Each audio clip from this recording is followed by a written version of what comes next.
دو آپ سیاست کی میں ذرا آپ کے سامنے قاسم بات کر دوں. سارے اللہ کے پیغمبر سیاستدان تھے, سارے رائے حق پہ تھے, حدیثیں سب نے سٹینڈ لیا تھا.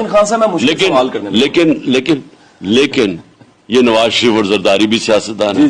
تو اگر جب آپ رائے حق کے لیے کرتے ہیں تو وہ عبادت بن جاتی ہے, ذات کے لیے کرتے ہیں تو. خان صاحب میرا مشکل سوال یہ ہے کہ میرے پاس نہ ہاؤسنگز ہیں نہ پارٹی کے لیے فنڈ ہے, کیا مجھے ٹکٹ دے دیں گے جس کی اتنی فالوئنگ ہے, لاکھوں کروڑوں کی فالوئنگ ہے, اتنی کتابیں ہیں, ساری زندگی ٹیچنگ رہی ہے, کوئی بیگیجز نہیں ہے, ٹیکس کلیئر ہے, ہر چیز کلین ہے, کیا مجھے ٹکٹ دے دیں گے خان صاحب؟ آپ کی پارٹی مجھے ٹکٹ دے سکتی ہے ہمارے ٹیچر کو؟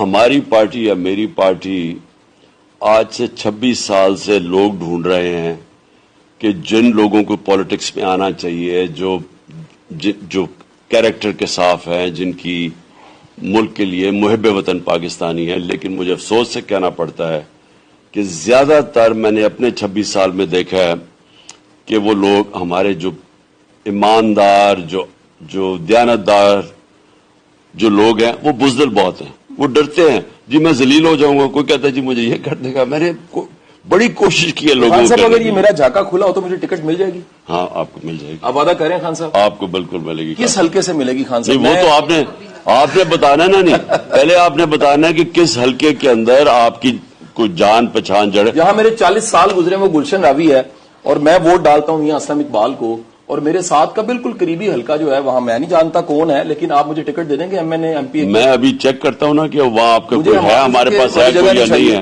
مجھے ایم پی اے کی ٹکٹ مل جائے گی؟ نہیں سر, میاں اسلم کا رہنے دیں. آپ ڈوگر صاحب والا مجھے دے دیں. آپ ڈوگر صاحب والا کون سا والا ہے وہ والا؟ ڈوگر صاحب والا ٹکٹ دے دیں.